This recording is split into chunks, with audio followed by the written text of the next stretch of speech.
Nos episódios anteriores, analisámos o diagnóstico, o curso e a epidemiologia do transtorno de personalidade borderline. Neste vídeo, vamos avançar para uma questão central na compreensão do transtorno, que são os fatores de risco. Vamos olhar para o que a investigação atual mostra sobre a interação entre fatores genéticos, experiências adversas precoces e fatores ambientais, e de que forma essa combinação pode aumentar a vulnerabilidade para o desenvolvimento do TPB. Este não é um tema simples, porque não existe uma única causa isolada. O que emerge da evidência científica é uma visão multifatorial e dinâmica, onde biologia, história de vida e contexto social se influenciam mutuamente. Atualmente, é amplamente aceito que o transtorno de personalidade borderline resulta da interação entre fatores genéticos e experiências adversas ao longo do desenvolvimento, especialmente na infância. Uma das hipóteses centrais sugere que experiências adversas precoces interagem com a vulnerabilidade genética, influenciando o desenvolvimento do cérebro através de mecanismos biológicos, como a ação de hormonas do stress e de neuropéptidos. Estes processos podem afetar sistemas emocionais e relacionais fundamentais. Experiências adversas na infância são pensadas como capazes de modular a expressão génica, levando ao desenvolvimento de traços de personalidade relativamente estáveis, que podem predispor ao TPB mais tarde. Importa sublinhar que isto não significa determinismo genético, mas sim a forma como o ambiente pode ligar ou desligar vulnerabilidades existentes. Existe evidência clara de agregação familiar do TPB. Estudos populacionais, incluindo um grande estudo sueco, estimaram a herdabilidade do transtorno em cerca de 46%. O risco de receber um diagnóstico de TPB é significativamente mais elevado em gêmeos idênticos, sendo várias vezes superior ao da população geral. No entanto, apesar desta herdabilidade, nenhum gene específico isolado foi identificado como causador do TPB. A investigação genética sugere alguma sobreposição genética entre TPB e outros transtornos psiquiátricos, como transtorno bipolar, depressão major e esquizofrenia. Estudos epigenéticos que analisam como o ambiente influencia a expressão dos genes produziram resultados ainda inconsistentes, muitas vezes limitados por tamanhos amostrais reduzidos. São necessários estudos mais amplos e medidas mais precisas do fenótipo borderline.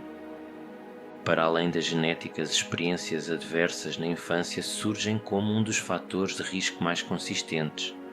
Abuso físico, sexual e emocional, bem como negligência, estão significativamente associados ao desenvolvimento do TPB. De forma coerente com estes dados, o transtorno tem sido fortemente associado a padrões de apego desorganizados e não resolvidos. Traços de personalidade borderline já foram identificados em crianças e adolescentes, estando associados a experiências negativas precoces, sobretudo quando existe também uma história psiquiátrica familiar. Estes dados sugerem que a vulnerabilidade pode manifestar-se cedo, antes da consolidação do diagnóstico clínico.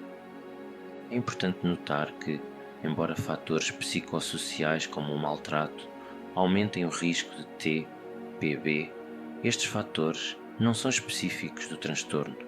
Eles aumentam o risco para várias formas de psicopatologia. O que parece distinguir o TPB é a forma como fatores hereditários e ambientais contribuem de modo simultâneo e interativo. Estudos recentes indicam que uma parte significativa da vulnerabilidade ao TPB está associada a fatores ambientais não partilhados, ou seja, experiências únicas de cada indivíduo, mesmo dentro da mesma família. Isto aponta para trajetórias de desenvolvimento altamente individualizadas. Há também evidência crescente de que o TPB está associado não apenas à diversidade precoce, mas também à adversidade tardia ao longo da vida. Isto pode levar a ciclos interpessoais viciosos, como revitimização em relações românticas, padrões de bullying e vitimização entre pares, e experiências repetidas de rejeição. Estes ciclos contribuem para níveis crescentes de desconfiança interpessoal, hipersensibilidade à rejeição e isolamento social.